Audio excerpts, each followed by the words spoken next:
Well, this is our election set in the atrium of the CBC Broadcast Centre in Toronto. One of my responsibilities on election night will be tracking the results from British Columbia. And right now, the three major parties are in a virtual three-way tie. When you look at the number of MPs, 14 for the Conservatives, 14 for the Liberals, 12 for the NDP, and there's one vacant seat which was held by an NDP member. Just to round out the numbers, there's also a Green MP from British Columbia and one new seat. But as you likely know, during this election campaign, the opinion polls have suggested that the support for the NDP is really dropping.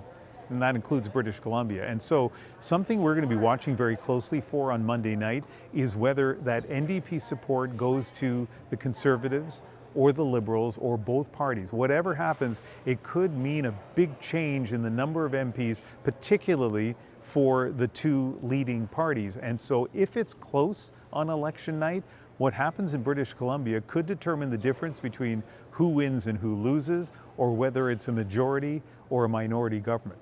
I can tell you, a lot of people in BC always are hoping that their votes keep the rest of the country up late as they get counted on the West Coast, and that very much could happen on Monday. And we'll have the latest for you, starting with the polls closing in Newfoundland right up until they stop counting in British Columbia.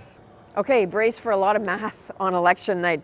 I'm going to have my eyes on the north, on Prince Edward Island, and on Ontario, this behemoth of a province with 122 seats on offer. Lots of storylines to follow. If we look at Prince Edward Island, for example, this is a province with its 4 seats that have gone solidly red since the 1980s, with one exception, one riding that went Conservative twice.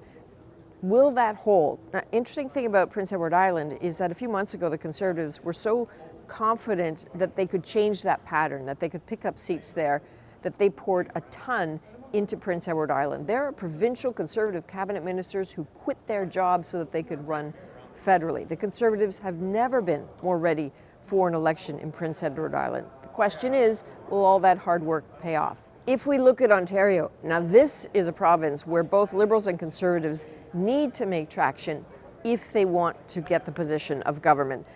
The polls have been suggesting for a while that the NDP has been shedding support in the province. If that comes to be, the big question will be, where does that support go? So we're watching that. We're also watching the 4 seats that the NDP has in Ontario. Will it be able to hang on to those seats? There's one other riding that's particularly interesting in Ontario. It's the riding of Carleton. That's Pierre Poilievre's riding.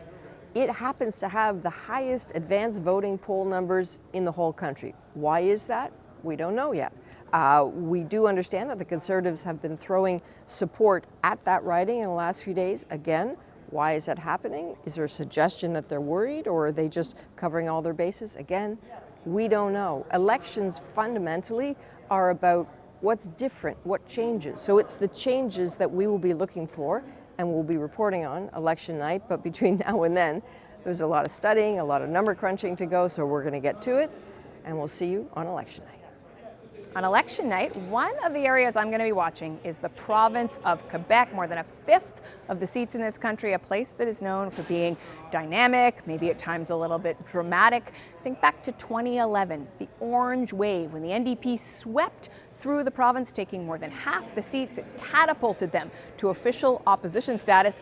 These days, the NDP has just 1 seat in the entire province. And this election campaign, we're really looking to see if there's going to be something of a red wave in Quebec, or whether the Bloc Québécois has a bit of bounce back into its step. Early on in the election campaign, all the talk of U.S. President Donald Trump, there was a sense from Quebecers that they were really looking for a party that could form a national government, so moving away from the Bloc Québécois. But the Bloc has consistently argued throughout this campaign that they are the ones best positioned to uniquely protect Quebec's interests. We're going to want to see which message carries the day.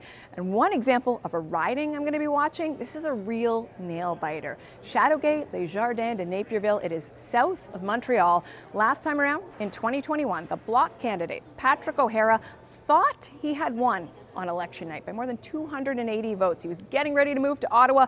He'd found himself a staff that he thought was going to work for him. There was a judicial recount. He wound up losing by 12 votes to the Liberals. Well, this time, something of a rematch. Patrick O'Hara is back. The riding boundaries have changed a bit. That should favor the Bloc. but he's up against a Liberal star candidate, Nathalie Provost, known for her fight against gun violence, and also this possibility that the Liberals are surging in Quebec. So it is going to be a fascinating race to watch, one of many in the province of Quebec.